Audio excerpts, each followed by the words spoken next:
Welcome to RPG Book Club LongCast, the podcast where we play a little bit of an excruciatingly long video game and talk about how it makes us feel. I am Sam Allman. Oh, I'm Maddie Grace Webben. And I'm David Bernard Hauk. And today we'll be talking about part 3 of .hack GU Rebirth Volume 1. And that will cover the entire arena subplot, which may be the main plot. This was a very long section of game. We might not get through all of it. We'll see how it all goes. I think the thing is, at least with Volume 1, I think there is not a main plot. Seriously. Yeah. It's Haseo wants to find Tri-Edge, and everyone just keeps making him do things that aren't that. Yep. That's pretty much it. Yeah, there's like maybe 2 episodes left, maybe 1 episode left after this, and literally like nothing has happened yet. So I think it's just world building that we're in for right now.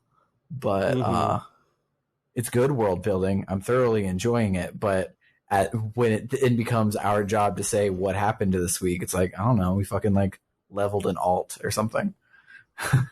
They introduced 50 new characters. Yes. They really did.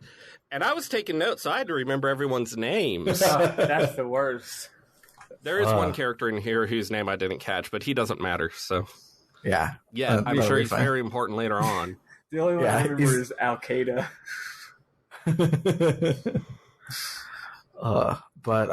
Yeah, this is going to be a longish episode, so let's go ahead and dive right in and let's listen to, I'm sure there was some new music. I don't remember or what it could be, but I'm sure there was something. So listen to some music from .hack, and then we'll talk about the game.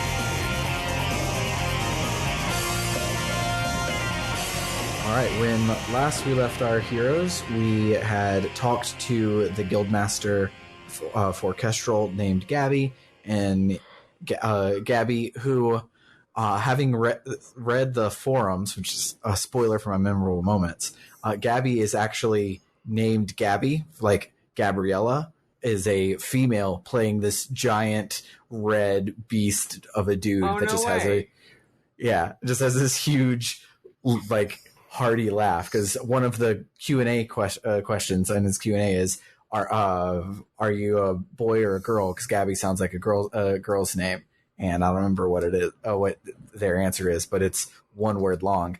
But they say that they're a girl, which I think is great. But we met Gabby, and Gabby was like, well, player killing is bad, but the arena is all about player killing, so Bordeaux, you should kill Haseo in the ring and get it out of your system. And we said, okay.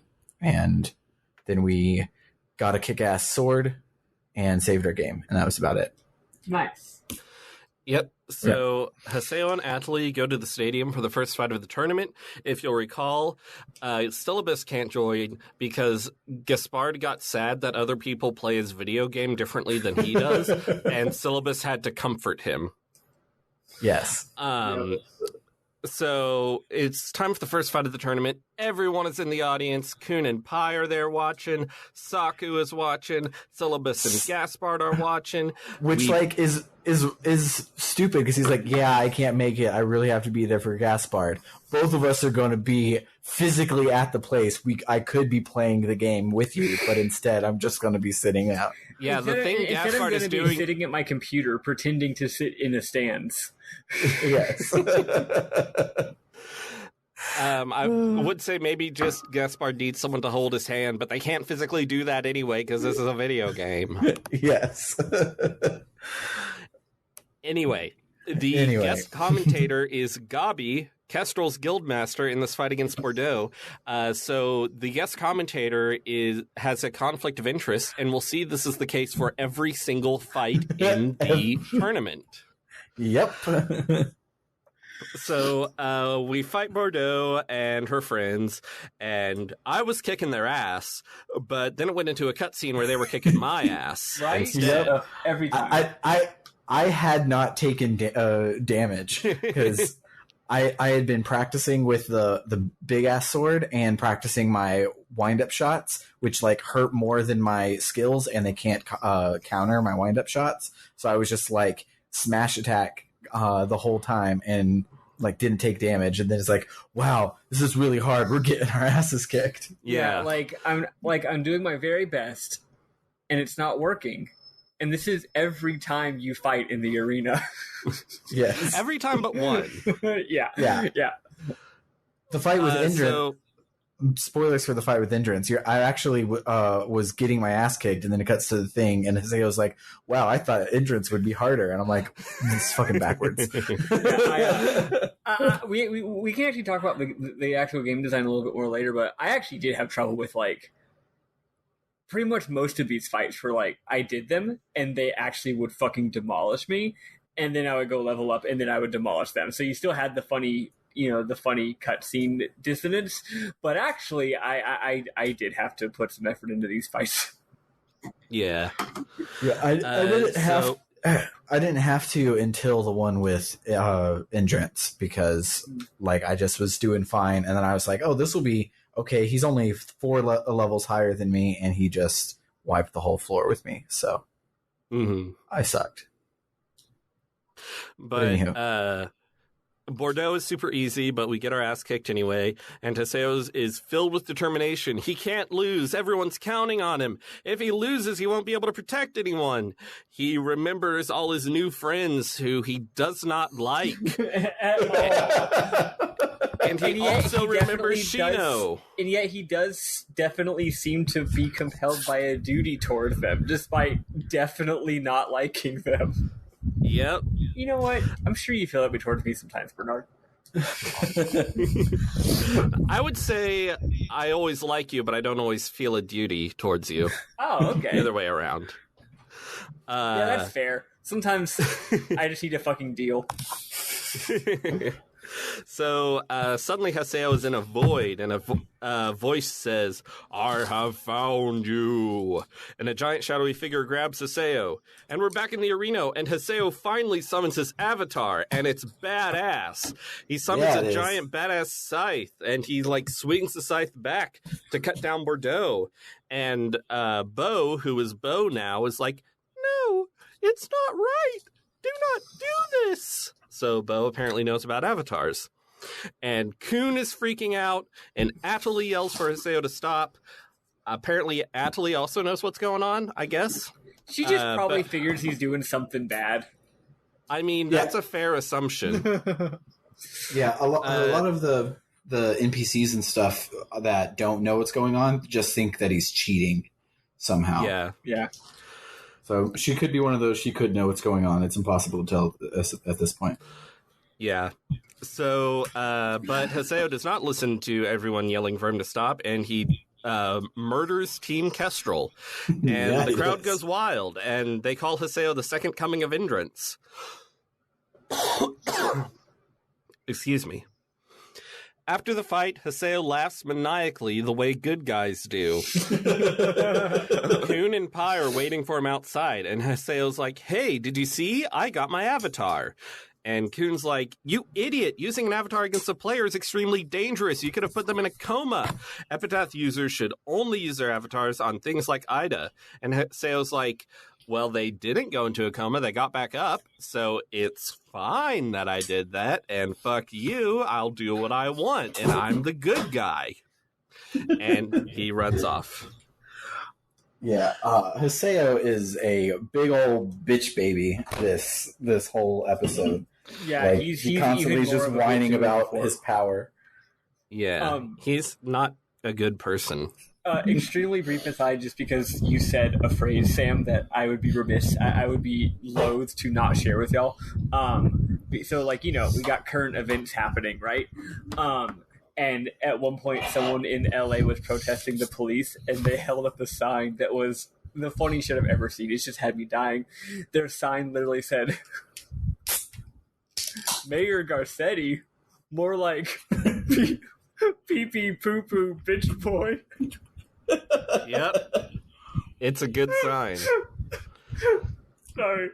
Oh, it's so good. Anyway, yeah, you said bitch baby. So anyway, yeah, Haseo is definitely a fucking pee-pee poo-poo bitch boy in this episode. Yes. So some dumb stuff happens at the guild hall, and you get like an email or something that Haseo needs to go see Yata. I don't remember. And Yata tells Haseo not to worry about Kun hating him, even though Kun hates him for good reason. And Yata says he's going to send Haseo on a mission to collect a sample of first-level Ida, which you do by using the Avatar's data drain. Yata also tells Haseo that there are other players who went into comas after being attacked by Tri-Edge, and they are called the Lost Ones. Which, again, if you have a name for it, I think it's happening too much. Good rule. After the meeting with Yata, Antares, the weird dude who helped us get our job extension, emails us and tells us to meet him in Lumina Cloth. Antares takes us to the headquarters of Ikalo, a guild for arena emperors. At Ikalo's headquarters is some tall dude whose name I didn't catch. He seems to not care for Antares, and he isn't happy about Haseo's presence. Another guy named Tayaku shows up, and he seems chill. Turns out Antares founded Ikalo but left it. Yet another new character shows up, named Alcade, who was the Demon Palace Emperor before Endrance beat her. She's also in the current tournament, hoping to dethrone Endrance. Also, She's point of information, she's hot. She's also on the cover of the game, so of these characters, she may be the important one. Oh. I sure hope one of these characters is important, because there sure are a lot of them.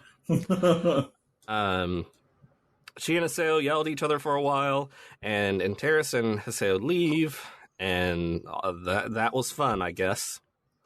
Yeah. Antares expresses his sadness at the current state of Ikolo. He says when he saw Haseo fight, he thought it would be interesting to see him become an emperor. Then he leaves. Yata sends Haseo an email telling him to meet Pai in Makanu. Pai yells that we're late, even though a specific time was not set.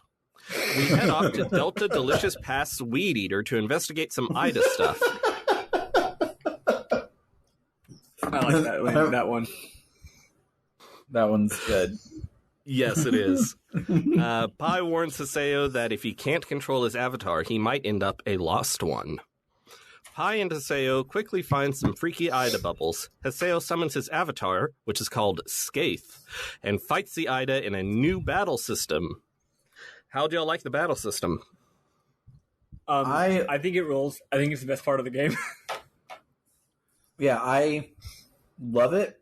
I just also, like, it takes a little bit too damn long.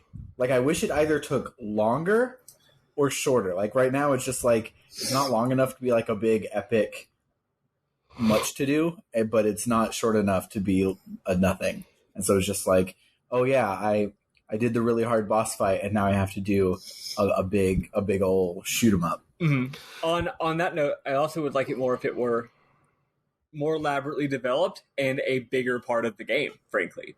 Because right now, it's like obviously the fact that I think you do it maybe like 4. No, I think you do it 3 or 4 times this week. That's it. It's basically like a climactic boss battle kind of thing. Because you only use it when you're literally fighting Ida, which is like the big bad, right? Most of the time you're fighting random bullshit. But anyway, so you don't do it that much. So it makes sense that they wouldn't want to spend a lot of time on it game design wise, because A, it's a lot of time for something that's not a big part of the game, but also B, you would have a hard time getting good at it, right? And learning it because of how long of a gap there is between playing.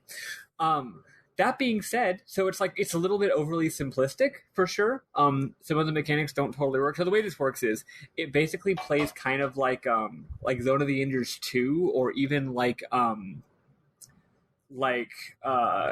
damn it. Hey, Bernard, what's that awesome mech action arcade game? It's a Yu Suzuki joint, I think. Oh, the one we played at Pinballs? Virtual On.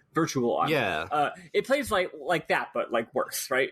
Or not even worse, really just like more simplistic. So you're in a 3D environment and you're moving left and right. You're strafing around. You're shooting them. They're shooting you. It's got some shmup bullet hell style, like bullet dodging type stuff. And then when you get in close, you can hit it with your sword. Yeah. Here's the thing: is it kind of underdeveloped? Is it kind of overly simplistic? Yes, but it controls great. Like, it's not like it's technically proficient, right? Like, it's not like glitchy. It feels great to move to the point where I'm kind of like, where was this the rest of the game? How come the rest of the game can't have this like I almost wish they hadn't done it, because it shows me that they're apparently capable of doing good like game feel, but they just choose not to. Well, I mean, the thing is, they're emulating an MMO, and in the mid-aughts, had any MMO ever had good game feel? That's true. They're just being accurate. But yeah, I think it's a pretty fucking fun time. At the end, every battle ends when you get the enemy's health down to nothing. You then have to hit them with a special with data drain. And the way data drain works, you have to charge up your attack. And it's a slow moving bullet. So you got to either really, really be careful with your aiming or time it right. Usually there's going to be a spot in their attack pattern where they stop moving for a bit and you can hit them. That spot gets harder and harder to parse later, the farther you get into the game. But in the meantime, you have to dodge their attacks, because if they hit your attack, your charge meter for your data drain goes down. So it's like kind of fun to try and charge up this big move and then make sure you don't blow it when you shoot it. Anyway, that's all I'm going to say about it, because that's all there is to say about it. But I think it's pretty fucking cool. Yeah. I like it because in the regular battle system, every battle is exactly the same. But in this, the battle, each avatar battle is different. And you're like dodging different stuff. And it's like explicitly like if it felt, it made me want to play Panzer Dragoon, and it's not one of those things where I play a shitty game and want to play a better version of it. It's like, this is good enough that I'm actually enjoying it, and because I'm enjoying it, it reminds me how much I love this kind of game. Yes. So Pi walks us through all that, how to fight it, how to data drain it, and then we do the same thing to a few more Idas, and by the last time, it's not that fun. But I forgot we do like 4 times in this level. That's right. What was that? Oh, I forgot you actually do it like 4 times in one level. I forgot about that. That's true. Yeah. As a boss battle gimmick is good. As a random mob gimmick is not very good. I definitely wiped that from my memory. Yeah, so when we get to the last Ida bubble, there's a woman and a little boy in the area. And the Ida bubbles go for the kid, but Pi pushes him out of the way and gets hit. Pi gets all glowy and tells Haseo to run away and call Kun, and that Kun has to data drain her. Haseo is filled with determination. He says Kun won't make it in time, so he'll save her. And Pi's avatar is summoned. A tooltip explains that Ida has possessed Pi's avatar, Tarvos. Haseo summons Skaith, and we fight. And it's really fun. It's Tavros. After the fight... It's Tavros. Yes. After the fight, Pi collapses, and Haseo is very emotional and apparently cares about her a lot, actually, even though he verbally abuses her all the time. She wakes up. Yes. She wakes up, and the kid is like, is she okay? And Pi tells the little boy and the woman that she and Haseo are volunteer game support, which I know that's just a lie, but just can you imagine volunteer game support? How much of a fucking dweeb you would have to be? God. You know Google has that, right? What? Google has these people that are just like... They're like called like Google ambassadors or something. Actually, that's probably not what it is. That means something different.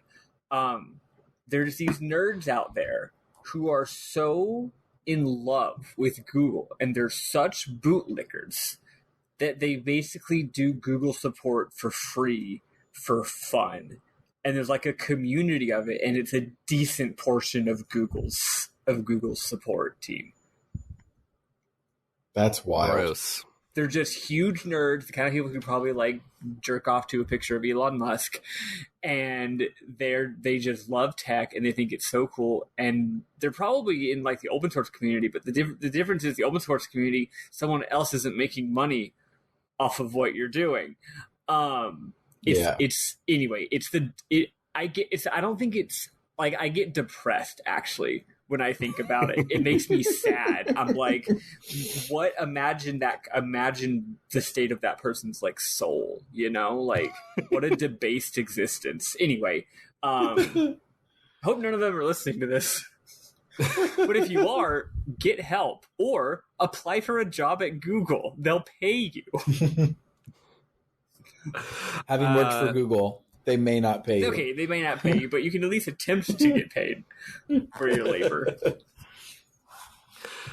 So volunteer game support people, Pi and Aseo, tell them that the IDA bubbles were corrupted data and that they should avoid this area for a while. After they leave, Pi comments that they looked familiar. After we return to town, Pi heads off to report to Yata, and we get an email from Atali saying a problem concerning you has been raised. We meet Atali and Makanu, and Pi shows up too. Apparently, both of us were summoned by the Seven Council of Moontree, and Atali's there to take us to them. So we go to Moontree, and it turns out the kid we saved is Zelkova, Moontree's guildmaster. And the woman is Kaede, the protagonist of Danganronpa V3. But also, I love her. Zelkova's assistant. She introduces the 7 members of the 7 Council, even though 3 are missing. She explains that they wanted to thank Haseo and Pai properly for saving them. Sakaki is also on the council, and he and Kaede argue about Zelkova's duties, because it's obviously the right time to do that while they have guests.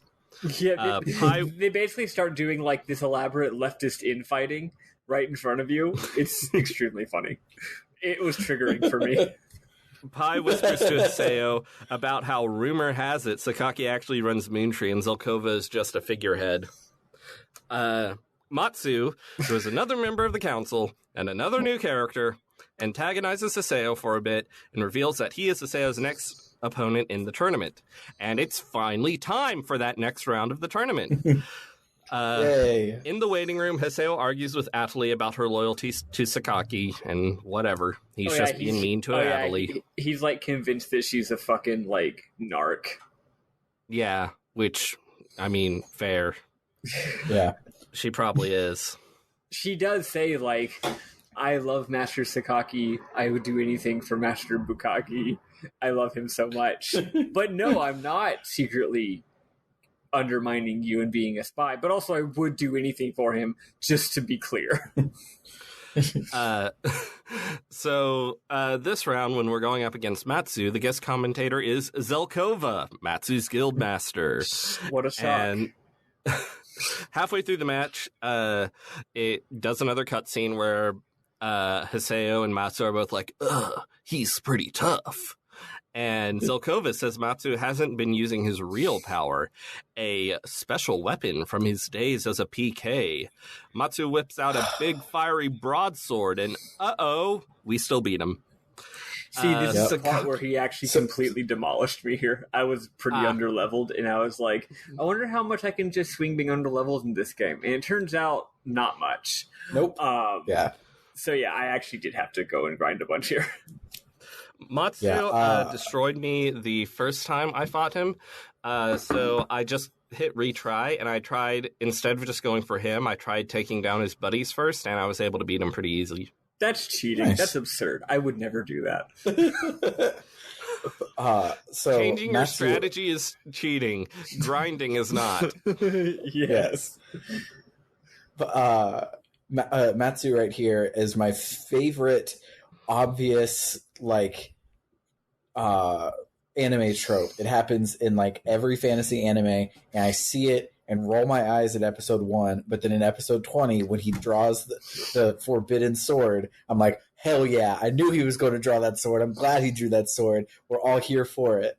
And when he was like, oh, he has that forbidden sword he hasn't used in forever, I'm like, here it is. This is it. This is the shit I'm here for. And it was good. Not really much of a build-off and payoff. It's just like, he has a forbidden sword. There's his forbidden sword. Yeah. It wasn't like in episode 20, like, great version of it. But when the words came out of Zalkova's mouth, he has a and I'm like, forbidden sword? Oh my god, oh my god, oh my god, oh my god. I want to see that sword. And then you get it, and it's great. Yeah. And then you get it, and it is great. It is, like, bonkers great. Better than everything I have. I have not even come close to, like, replacing it Oh, really? I already got a better one. I replaced it. I got a better one. Oh, well, I have worse RNG, the better one isn't stupendously better than the fire one. The better one isn't RNG. It's the one Adelie tells you to go get. Oh, yeah, it's that one. That is technically not... that one's better? Technically a side quest. Yeah. Yeah, I mean, I did it. I just don't remember it being better. I thought it was, like, tied, but... I mean, it doesn't look as cool. It does not look as cool. I did play this, like, 3 weeks ago, so I could just not be remembering. Fair. Oh, I will say, speaking of swords, I did have a little bit of trouble all of this week at first because, if you recall, the last thing we did last week was get our class changed, which allows us to use big sword. Nothing happens in between that and the tournament. So you go into the tournament having never used your big sword before. If you're mean, you don't go and grind or anything. So it's just like, hope you like figuring out a whole new moveset, bucko. I mean, you don't have to use the big sword. You can use your daggers. Yeah, but they made such a big deal about it. But anyway, it turns out the big sword owns, though. This game is just enough of an action game for it to have the same thing as most action games, which is that the bigger and slower the sword is, the more fun it is to use. Because it's interesting, right? That's like, that's like Dark Souls' whole shtick. Have you figured out how to reliably charge your big heavy swing? Oh my god, I want to ask you all that. Okay, so here's my understanding. I want you to tell me where I'm fucking wrong. There's 2 places you can charge. One of them I did finally figure out this week. Because every attack is a 2-hit attack. You attack and then you attack again, even if it's like actually more than that, right? After you attack the first time, if you then hold down the button, you'll charge up your second one, and that's actually a different move. So with the big sword, you attack. So I basically literally just double tap. I go XX, and I hold down the second one, and he swings for the first hit. Then he charges, and then his second hit, which is when he jumps up in the air, does a front flip, and brings it down hard, that becomes charged. Now, charging your first move, which is that big sweep, every time I think I figured out how to do it consistently, after 5 or 6 times of me being like, cool, I figured it out, that method then stops working. So I realized that wasn't how you do it consistently. What is the trick? I don't know. I have no idea, because I thought it was tap tap too, but I can't get tap tap to work. So I thought, oh well, maybe it's tap tap when you have a full R1 bar. But it has nothing to do with your R1 bar. It has nothing to do with your R1 one bar. I just wasn't getting it for some reason, and so I'm just dumb, and I don't actually know how to do it. Tap every time it happens perfectly for me now that I figured out that because you're essentially buffering the second attack, right? Like if you just hit tap, if you just literally hit X real fast, you'll do the 2-part attack. But if you hit X and then X hold, you charge the second part. So yeah, you're just it's just input buffering.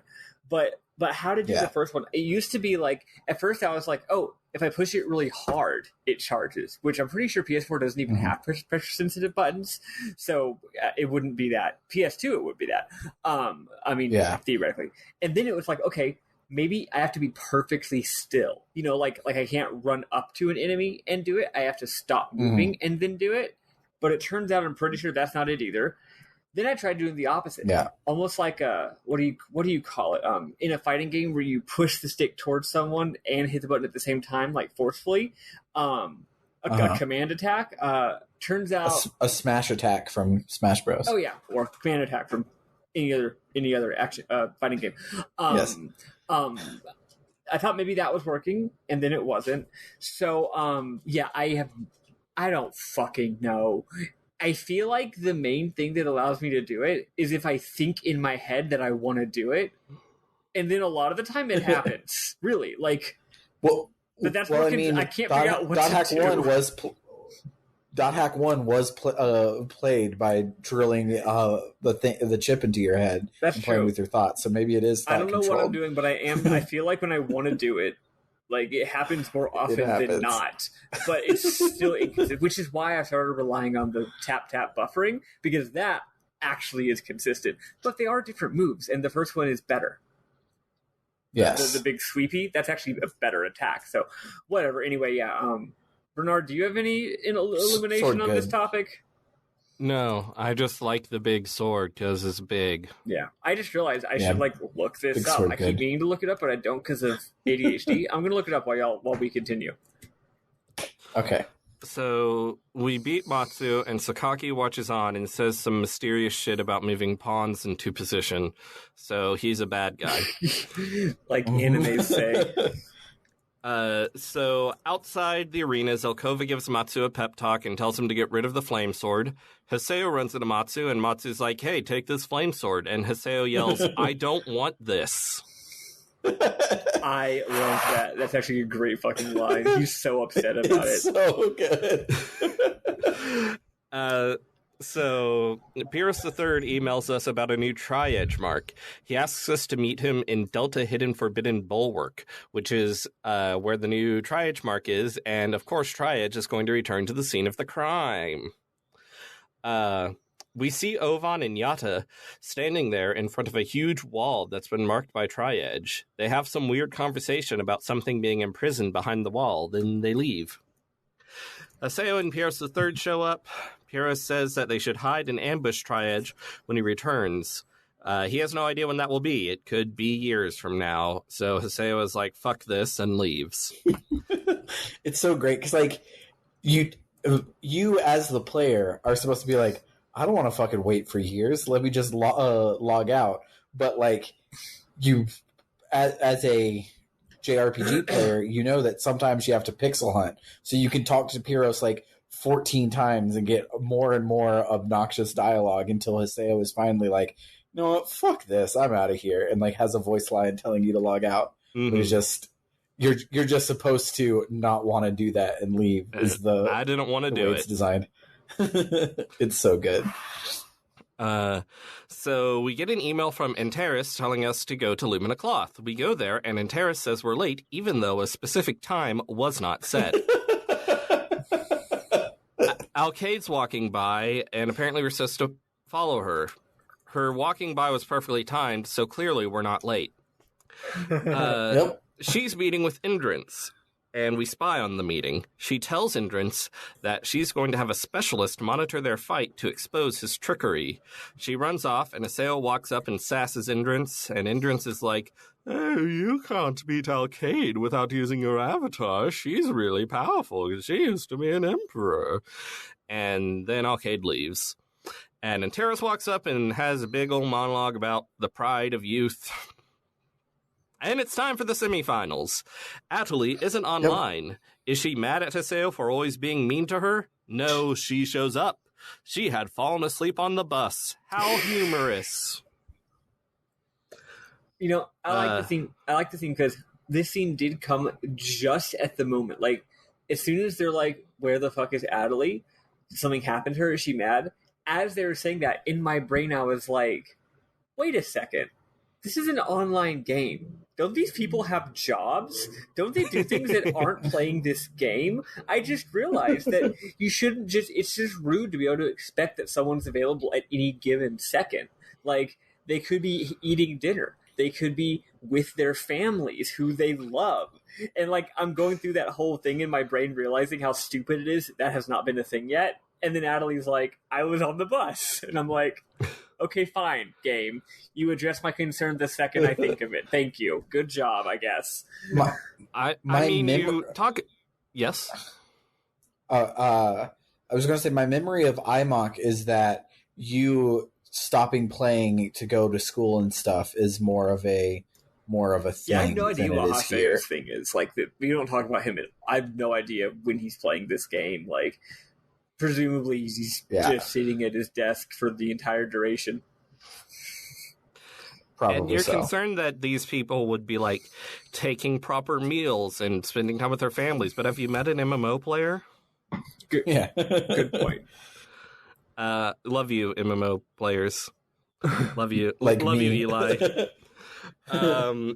So, Pine Coon talk about how Haseo has no chance to beat Alcade without the avatar. So he's definitely going to use it, and that's bad because he shouldn't. And the battle starts. Partway through, Alcade unleashes a crazy attack, and Haseo is like, no, I can't fail. And then Skaith seems to be summoned outside of Haseo's control, and Haseo's like screaming and has a crazed look on his face as he slashes down Alcade's team. And it's upsetting. Yep. After the fight, it's like a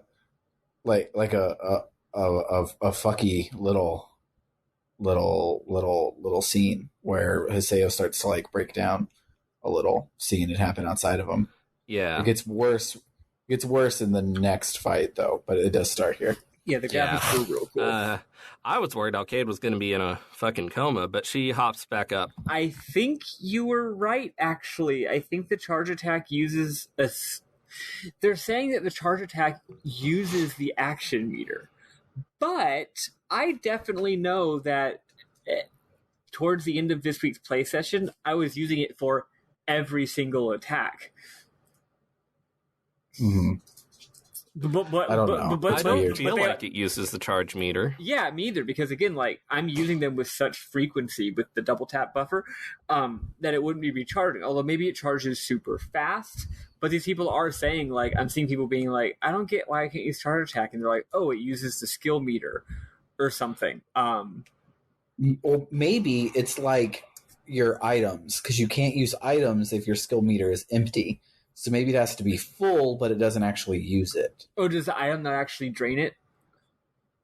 Yeah, using an item doesn't drain it. Oh, I did. Yeah, I actually used items for the first time this week. Anyway, so the mystery continues, I guess. But yeah. The plot Luckily, thickens. you don't have to understand the mechanics of this game. You can just grind. Yes. So Yeah. if it's ever too bad, you just grind. This game is very generous about leveling. Like Yes. it kind of takes the teeth out of the RPG mechanics because I'm not really having to bother engaging much with whatever the fuck like weapon modification is. Because like you can do that if you want, but if you go and grind for literally 15 minutes, you'll gain 4 levels and demolish the boss. So really, that's always the better choice. We're like, I'm like 13 hours into this game, and I'm level fucking 43. Yeah, like Yeah. it's actually nice. Like when you go to, I hate when the plot makes you go to a lower level area. That shit sucks. But anytime the plot makes you go to a area that's higher level than you level up really fast. Which I gotta hand it to the game. Like I'm happy that the game does that. It's like every time I'm like, ugh, I gotta go grind. What a pain. 10 minutes later, I'm like, all right, I'm done. Yeah, I also love, just as an aside, this game does every 1,000 experience points you level up. Mm-hmm. Like it's where they change how strong those 1,000 are, and that always just feels better to me than I have to get 14,612 experience points this level. It's like, because that means an enemy that gives you 300, that's always, that's a lot. And if an enemy gives you 50, that's not a lot. You don't have to be like, wait, what's the scale? How many XP do I need to level up? Yeah, I agree. It's actually really nice that it does that. Yeah. And because of that, the catch-up mechanics are real good. And I had been using Pyros III, because when you get Pyros III, it pops up on screen, you can use him in the arena. And I'm like, all right, bye syllabus, only needed you for the first day of school. And I grinded the shit out of Pyros III because he's really good. And then the plot was like, oh, you have to use syllabus. I'm like, this is going to take forever. And it took one dungeon. And then he was caught up to where we needed. Yeah, that's nice. It was great. Mm-hmm. Gotta love it. I've barely used Pierce the Third at all. I should. Every use time I him. think about using him, he's fucking offline. But I do try. Yeah, I did his and Gaspard's side quest, and it was a real good one. If you haven't done it, you should do it because it's great. But I'm not going to say I don't like this game, but I'm also probably not going to play it longer than I need to. yeah. So I probably won't do the side quests. Yeah, I only did the side quests because I got my butt kicked by this. I think it was Alcade's second half. One of the ones that has two halves. The second half. Alcade's really tough. Yeah. And so it's because I was just like, I think it was Alcade because you do Matsu, and it took you like 15 hours of game to get to Matsu, and then it's like, oh hey, all of the side quests between Matsu and Alcade are optional, so go for it. But you should have gained 15 levels, so the side quests weren't that optional. So I went. That's when I did it. Without that, I probably would never have touched them. Yeah, in between the tournament fights, you'll get an email from someone who just gives you an area that you can go to that they suggest to level up. It's not a side quest, it's just an area to go to. And in between each fight, I would do the suggested area just to level up while I listened to something and didn't pay attention. Yeah. Man, this game would probably be a lot of fun to just like lose yourself in back when that was like economically viable, like in middle school and shit. Just like, oh, I'm just gonna randomly procedurally generate me a level or two and listen to some music and just vibe. It probably was a lot of fun. We don't have time to vibe anymore. Nope. Vibing not allowed. So I thought Alcade was fucking dead, but she hops back up, and she accuses Haseo of being a cheater like Endrance and says she'll never forgive him. Pai asks Kun what he's going to do about Haseo, and he says he'll show him how frightening avatars truly are. Dun, dun, dun. We get an email from Gaspard relaying a rumor from the forums. Someone saw Tri-Edge, and it was in the place that Pyrrhus III called us to, so we go there. All we find there is Pyrrhus III passed out, so we're about to leave, but Sakaki and Atli show up. So we stay in Pyrrhus' hiding place and spy on them. Sakaki and Atli consider the wall. Sakaki asks Atli if she can hear anything. She can, but it's faint. They speak mysteriously about a task and a thing and about Atli's abilities. And Sakaki also brings up Haseo and asks if Atli is still keeping an eye on him. So, yeah, apparently there's something weird going on there. Finals! Also, does nobody in this entire game use private channels? Like, you shouldn't be able to spy on people's conversations in an MMO. I hadn't thought of that. That's hilarious. Like, every single person is like, so just /say is good for our covert operations, right? I'm like, yeah, it's fine. No one comes around this corner, so we can pop up our dialogue boxes for everyone to read. So it's time for the finals. I said finals that weird way because it's a reference to something, and I knew Maddie would find it very funny. We're going to fight against Kun, and Syllabus is nervous about fighting him. And the commentator this time is Yata, Raven's guildmaster. So again, conflict of interest. We enter the arena and see Kun's teammates are Pai and ... Antares? ? Near the end of the battle, Haseo, of course, summons Skaith. Kun summons his own avatar, Magus, and we battle. Eventually, Skaith goes fucking berserk and starts attacking Magus mercilessly. Haseo is like standing on the ground outside of Skaith and is like yelling for it to stop. And then suddenly Haseo and Kun are standing in a void. Kun says that avatars amplify our dark sides, and we must always be prepared to lose something precious to us and to protect something precious to us and stuff. And Skaith totally murders Magus and data drains him as Haseo yells for him to stop. And it doesn't stop. After Haseo stares at Kun's body in the arena. Then Kun pops up and they make up some bullshit about Magus having a special ability, so it didn't drain Magus, actually. The data drain just didn't work and everything's fine. And Haseo's learned his lesson. I really wish we would have just fucking killed Kun. Yep, but like I thought Kun was fucking dead. Yep. Because that would have been a good place to do it. It's like they've been building up that Haseo is acting in an irresponsible manner, right? So making it finally be like, well, your dumbass, your dumbass recklessness finally killed Kun, and we're all very sad about it. But no, Kun. They don't commit to that. It does still have that effect on Haseo. He is still kind of shook and is like, oh fuck.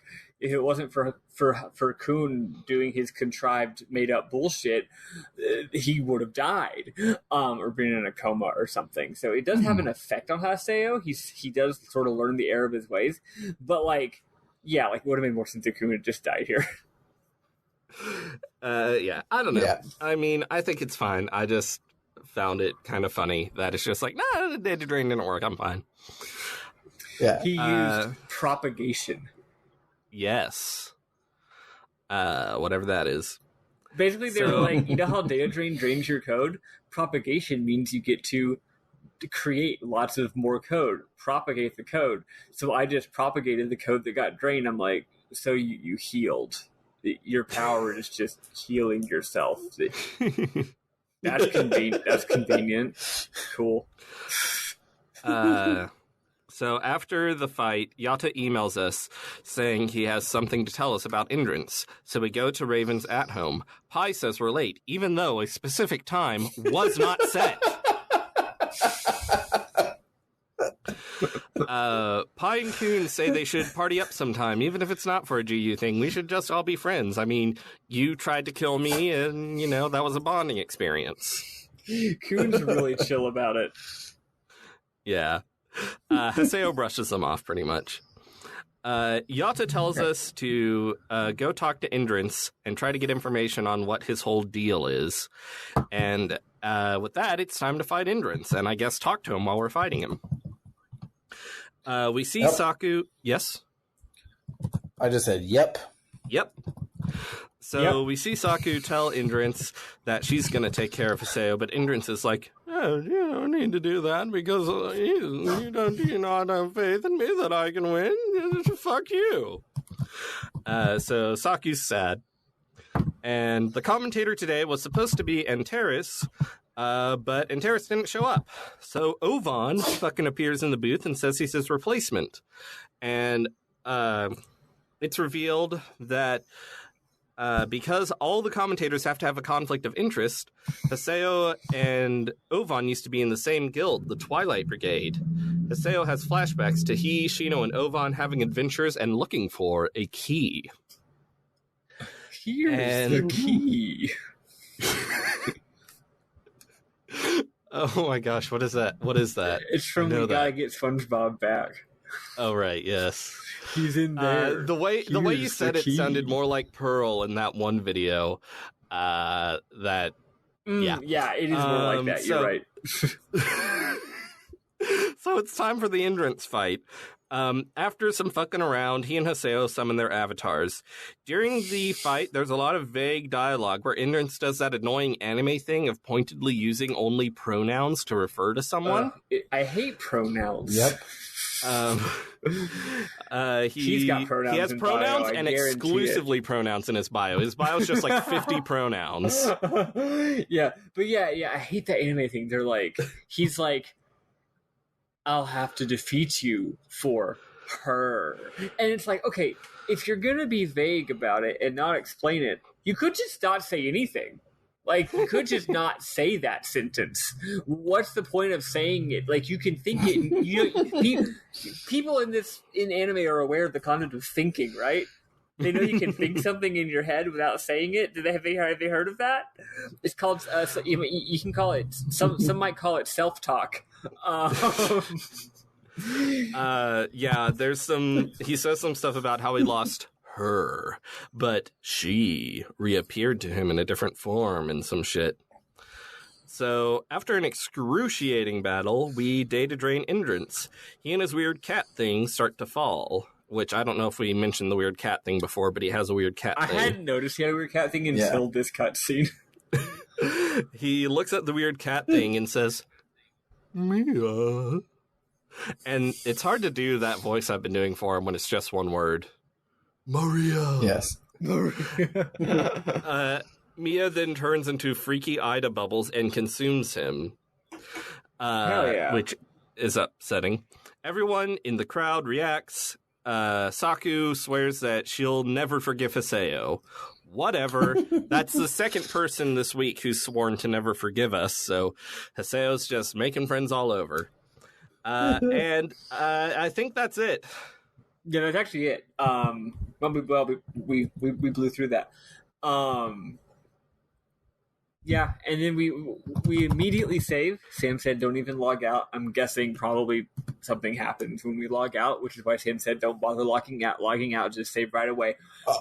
I just saw that our first available save point was right there, and so you're like, it just yeah, seemed well, like let's just take it. Gotcha.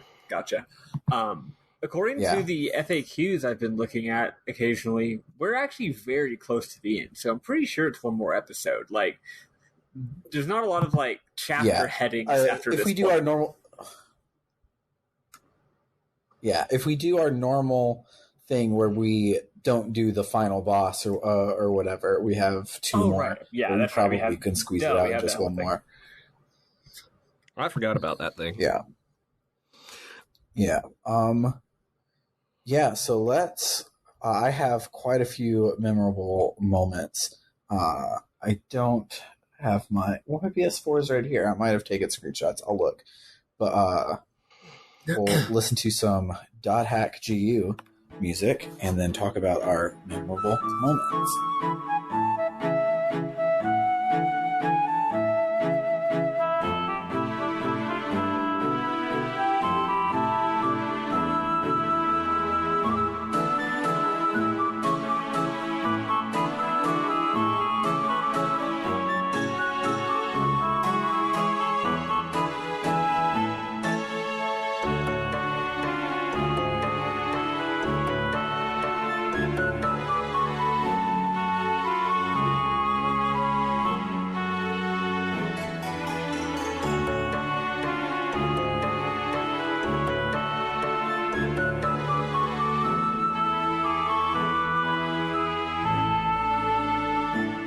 Yeah, so memorable moments. Maddie, you go. I've got just a couple. I have one that is really funny. Gabby is a goddamn treat. I like Gabby. Hold on. I actually need to move my microphone because of how I'm positioning my body right now. Gabby's really fun. When you win the tournament, he's clapping. He really loves, because remember we learned last time that his motivation is he just wants things to be interesting. He doesn't really care about winning or losing so much as he just wants stuff to be cool and not boring. So after seeing you completely demolish his own guys, he thinks of this owns.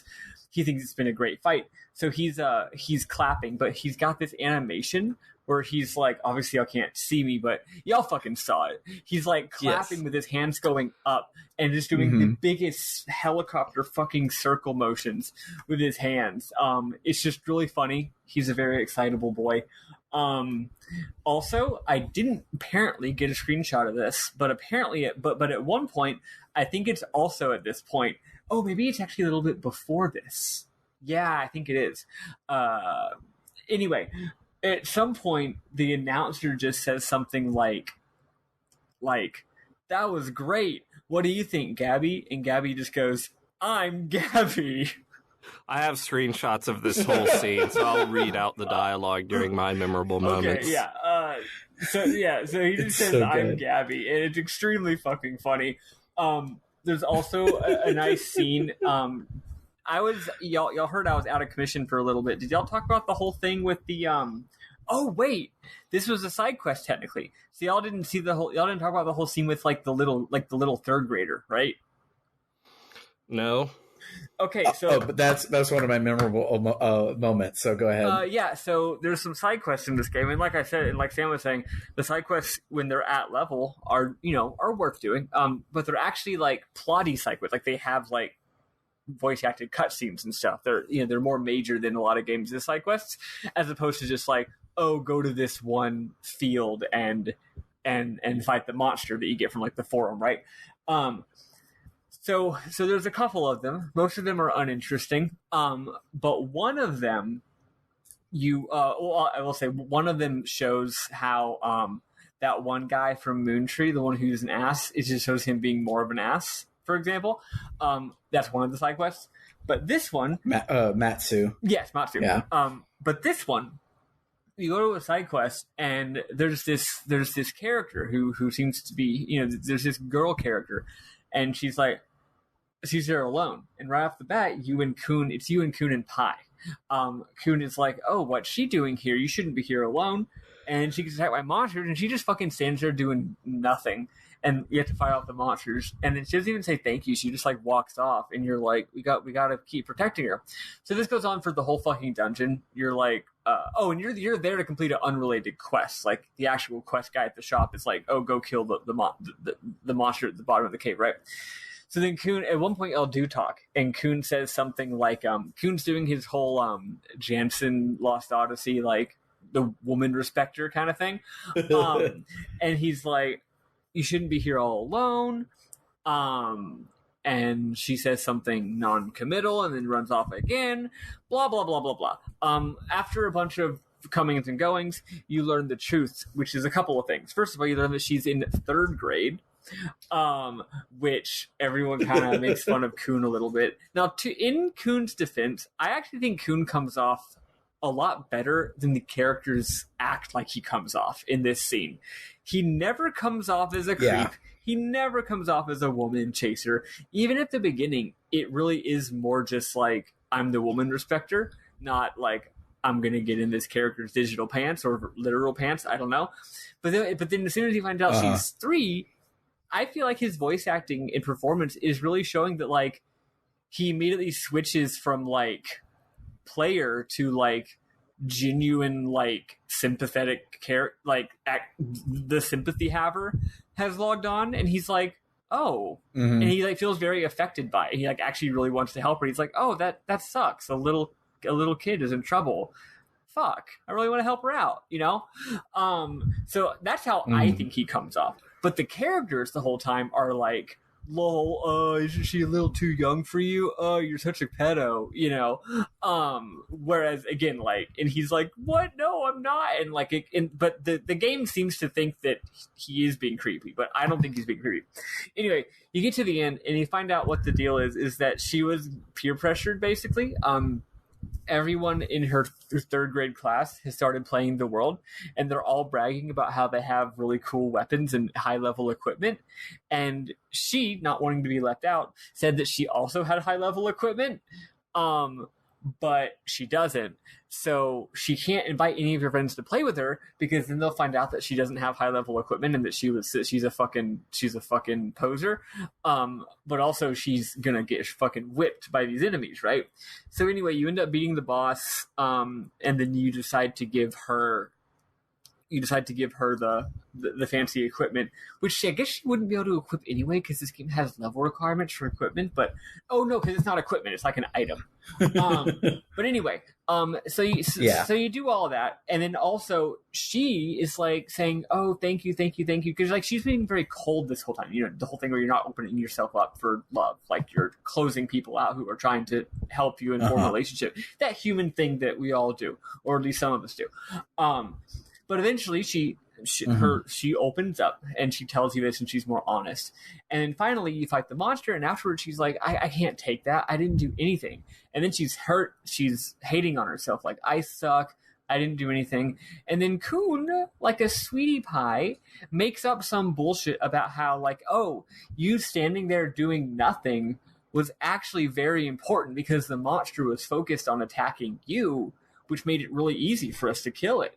Never mind that the monster was like 10 levels below us, but you know, but then he does say something that I think is less bullshit, which is like, hey, it took a lot of bravery and courage to come out here and do that, even if you just stood there and did nothing. And she's like, really? She eats it up, right? And then she feels really cool about herself. And then you give her the item, and it's really nice. Anyway, the line I actually was going to share as my memorable moment before Sam said, just go ahead and share all this, is I think Kun is bummed out, or maybe it's the girl. I don't know the context. But anyway, Haseo just goes, you can get depressed later. He's like, stop that. You can get depressed later. Let's fucking go. Which the whole thing is actually rather cute, and it makes Kun look very very good. I really like him. He's a sweetie pie.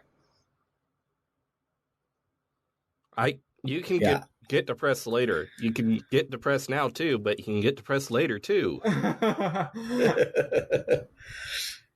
Another one that I have is what's his ass? Fucking guy who keeps thinking that Haseo was his pupil. He's so annoying. Endrance. I am not going to give you a hard time for not remembering characters' names in this game, because there are 50 characters, and each of them say their name once. Yep. And Taurus keeps being like, he just decides that Haseo is his pupil, which is hilarious. And every time Haseo does a good job, he's like, I taught you well. Haseo's like, fuck you. You're just there. Shut the fuck up. I'm not your pupil. You can't just say that. But he says the sentence, he goes, the minds of the fighters are filled with their short-sighted pride, making them think that victory can come easily. And I'm like, yeah, that's a sentence that people say when they're in real life. And then he says, even if you train till you drop and work with all of your tactics, there is still a small chance that something could upset the situation in the actual battle. And him saying work with all of your tactics reminds me of in me and Bernard's game, hopefully to be released soon, when the hunter says, I'm going to defeat you with all of my weapons and skills. Weapons and skills, yeah. I'm going to defeat you with my weapons and skills. So just a little in joke for the two of us there. One of my favorite lines, if I'm remembering correctly, one of my favorite lines from Persona 5 is, we'll have to attack it with our guns and skills. That's right. Also, when you're at the big wall, wondering what's going on, somebody, I forget who, maybe it's Antares, the character speaking is not on the screen at this point, says, the question is, between the existence that lies beyond the wall and us, which is the one that is in the prison?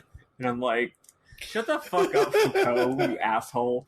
That's Yata. That's when Yata and Ovan are talking, and who knows which one it was. That's probably that guy's probably like literally a sophomore in college, and he's literally like reading Discipline and Punishment right now.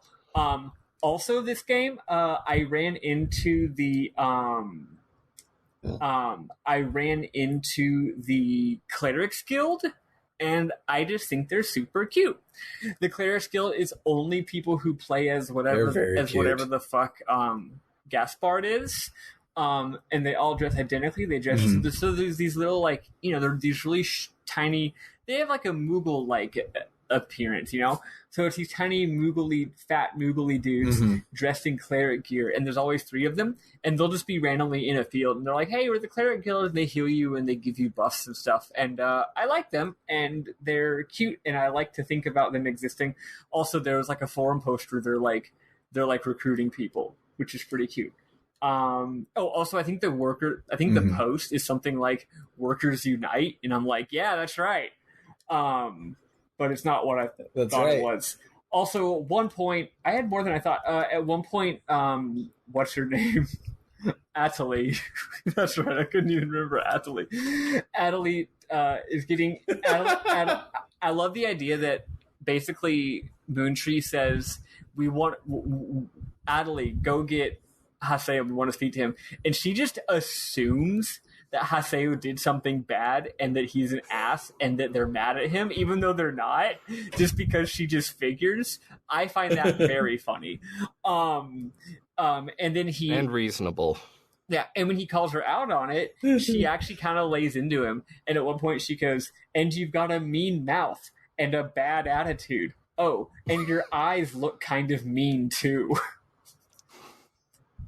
All right. That is it for me. I actually have one more, but it might be one of y'all's, so I'll let y'all go. Okay. So the other side quest that I did that I really like, because I did the one with Matsu, and he just wants to duel you, but that's PKing, and that's bad, so you don't. Yeah, that's like it. And that's the side quest, and it's not that good. But the other one with Pyros and Gaspard is really good. So Gaspard and Pyros know each other from like the forums or something like that, but they realized that they were both on Haseo's friends list, so they could hang out. They invited you to go on the quest with them because they wanted to hang out, and so you're going through and you meet this wolf dude who's like just futzing around, and Pyros is like, what's going on? He's like, oh well, I'm just admiring the artistry of the everything here. And Pyros is like, oh, are you an artist? He goes, well, yeah, but I'm not going to be. My parents don't want me to go to art school, so I'm not going to go. I'm just going to be a businessman or some bullshit. And Pyros is like, good. If you're going to give up on art, you don't deserve to be an artist. He's like, what the fuck? How could you say that? He's like, well, if like art's hard, so if your heart's not in it, then sucks to be you. I'll show you how to put your heart in something, and then you go and you fight the boss. And it makes the wolf boy realize that he should live loudly and go and follow his dreams. And so he decides to go to art school, and it's really cute and sweet, and I really like it. My next one is really long, but I'm not going to read all of it. I'm going to implore you to go and read it. But it is a forum post called Gabby Q&A, and it has beautiful questions such as this. This is from a poster called Uriah. Uriah says, thank you for allowing me to join Kestrel the other day. I have a question I would like to ask. Someday, I'd like to become a guildmaster and have a big castle for myself, just like you. How should I go around running a big guild like Kestrel? Gabby says, get lots of members. Next question. Someone's like, your character is really cool, Gabby. Your weapon is awesome too. I'd like to have a weapon like yours. Where do I need to go to get a weapon like that? Gabby says, effort and guts. I love Gabby. Gabby owns. And the next question is like, has a whole long top part, but it's like, right now I'm stuck in a loop. I still have equipment that I started with. What do you think is the best way to save money? Gabby goes, don't use it. It's so good. But when Gabby says her that she's actually a girl, the question is, my dream is to become a programming prodigy and get rich and live on the top floor of a really tall building. What's your dream for the future, Gabby? Please tell us. And she goes, a girl's got to have her secrets. Aw. I love it. Oh, I forgot this one. This is my last Gabby quote. But the question from Zodiac Mark II says, hello, Gabby. Today I have something I'd like to ask you. Why did you begin playing the world? For me, it was because a friend told me that I should try it. I'm very grateful to him. I eagerly await your answer. Gabby says, I forgot. I love it. Yeah, no. Gabby is like, honestly, like, not just the most realistic representation of an actual MMO player, but also the most accurate representation of the MMO player that I most enjoy playing a video game with. Like, if people are out there acting like fucking Haseo or, heaven forbid, Atali, I'm like, shut the fuck up. You're get away from me, you weirdo. But when someone's being like Gabby, I'm like, yeah, hell yeah, let's go do a raid, bitch.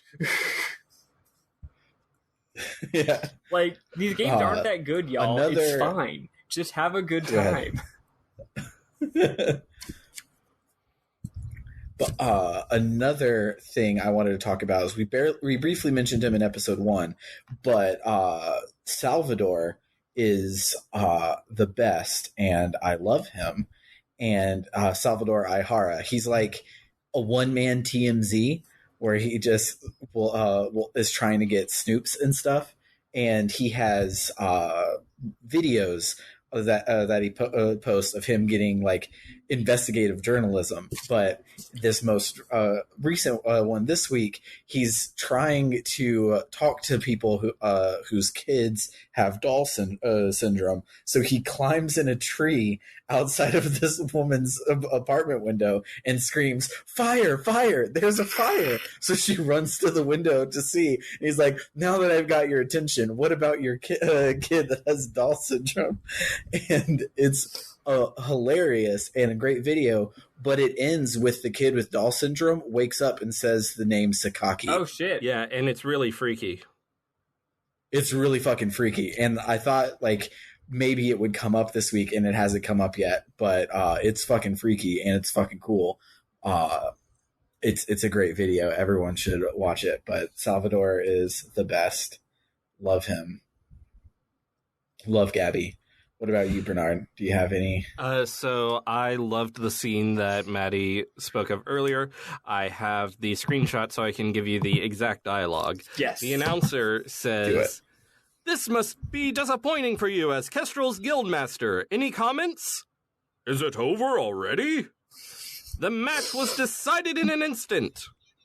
Now that it's come to this, we would love to see him fight against the Emperor. I'm Gabby!" Yes. Well then, farewell. I'm Gabby. Also, I don't think we mentioned this before. It's possible we have, but I love how sometimes the subtitles have emoticons in them. Yes. I that was going to be another one of mine. Is a lot. Kuhn is dropping emoticons like constantly. He is definitely like gassing people up with his emoticons and his text, and it's great. What I kind of already suspected, but the game doesn't really clarify, which is that the voice acting is all metaphorical. Right? Yeah. Like, all the voice acting is sort of what Sam said. The construction is, it's a representation of what an MMO feels like. So it's more immersive than an actual MMO. It has voice acting and has like people emoting and stuff. So like they do not have voice chat, I think.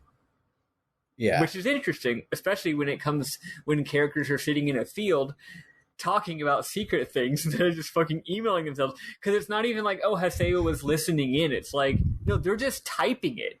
It's right there in the chat. And also, presumably, when Haseo enters the field, it probably says, like, Haseo has, player name Haseo has entered the field. And then Haseo's just standing there, and he's just reading the text of these people chatting, and he's like, oh, word. But I love the emoticons. It's very cute. Yes, I mentioned that because when Gabby says, "I'm Gabby," there's a big smiley face with it. It's so good. I don't really think I had anything else. This week was a bunch of bullshit. I have two more very short ones. It really kind of was. I have two very short ones. After Haseo kicks Pai's ass because she turned evil for a second, he goes, "Hey, are you okay? Did the inside of your brain get data drained too?" Which is a pretty good burn. And secondly, when you use Data Drain, when you're in the special extra fighting system mode, the Ida fights, the graphics are fucking sick. You have a cool gun, and you shoot like a crazy rainbow-colored laser, like light show extravaganza. It's cool as shit. Yeah, that's it for me. Yeah, Ida's apparently really dangerous, but it's making the game a lot cooler. It's making the game a lot cooler. Yeah. Yeah, they should just be like, oh, Ida's a bug in the game, and they're just like, yeah, well, it's kind of more fun that way. Let's just it's not a bug, it's a feature, you know? hey, gamers, go to this area to do a fun new event. You might end up in a coma. Go into a coma. Eh. Look, you're an MMO player. You're already basically in a coma.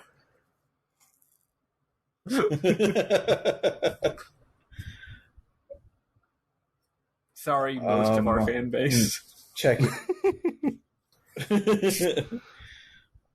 Yeah. I'm checking my recent forum posts to see if there's anything else there that I wanted to talk about. But I think kept up on the forum. That's all that I can remember. I kept up on all the forum posts pretty much this week, but I didn't even visit the news tab this time around. Which is a shame, because I enjoyed the news in the past, but it's just like, that's too much, man. That's one too many steps removed from the action of the game. Yeah.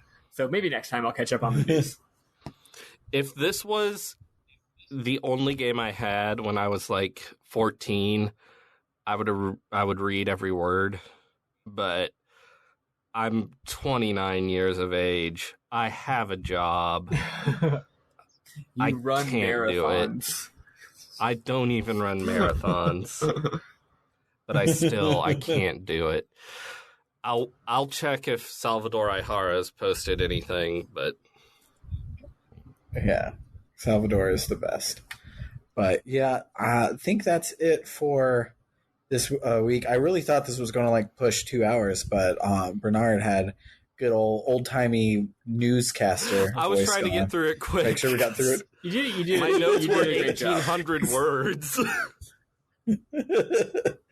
Yeah, it was quite a lot this week, but that means we probably will finish this game and then get to where the game's probably actually good in round 2, because I'm sure whatever the big cliffhanger for Volume 1 will make Volume 2 a much more interesting experience. Mm-hmm. Probably. But probably. It might just be more like, so one thing that I love, and I hate it, but I love it, is there is a trading card game mini game in this game, but it does not appear in Volume 1. There's just people bitching that the card game mini game is not in the game yet. And so it's been locked, and there's forum posts of everybody like, when will this open? I find that extremely funny.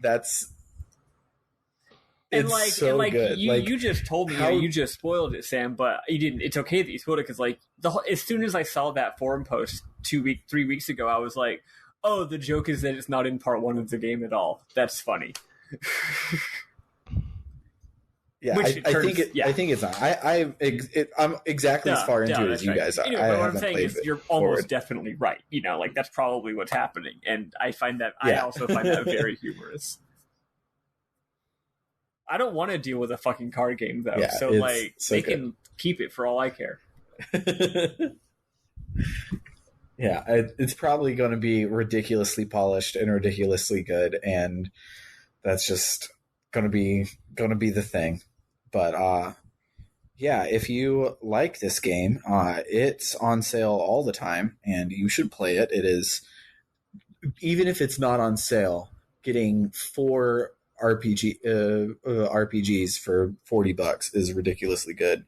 I definitely think, like we were mentioning earlier, like there's so much content in this game. It's ridiculous and well worth it, even though it's kind of jank and weird. I still am having a positive experience with it. If you want to just go absolutely crazy getting into a new fiction world, I think this is probably a really good one to get into. Yeah, because you could do worse. There's than so much. There's so much. It's all fucking stupid, and it's got consistently rock solid music. Yes. But yeah, if you like what you hear and you want to donate to us, you can do so at our Ko-Fi at ko-fi.com/RPG Book Club. But of course, even though this is evergreen green content, so you'll be listening to this in a million years when there is no longer a police force. But you should donate instead to initiatives to defund the police. Or if you just want to play video games, you can either get the Itch.io 750 games for $5 bundle, or get Arian, the Legacy of the Koryodon, which is a 4 by and about African JRPG. So it's on brand for us. I'm going to pimp those instead of our Ko-Fi for the next hot minute. So yeah, do that, and come back and listen to us next time when we will play more of this video game. For RPG Book Club, I have been Sam Allman. I've been Maddie Grace Webbin. I've been David Bernard Hauk. Bye, everybody. And be excellent to each other. Party on, Party dudes. on, dudes.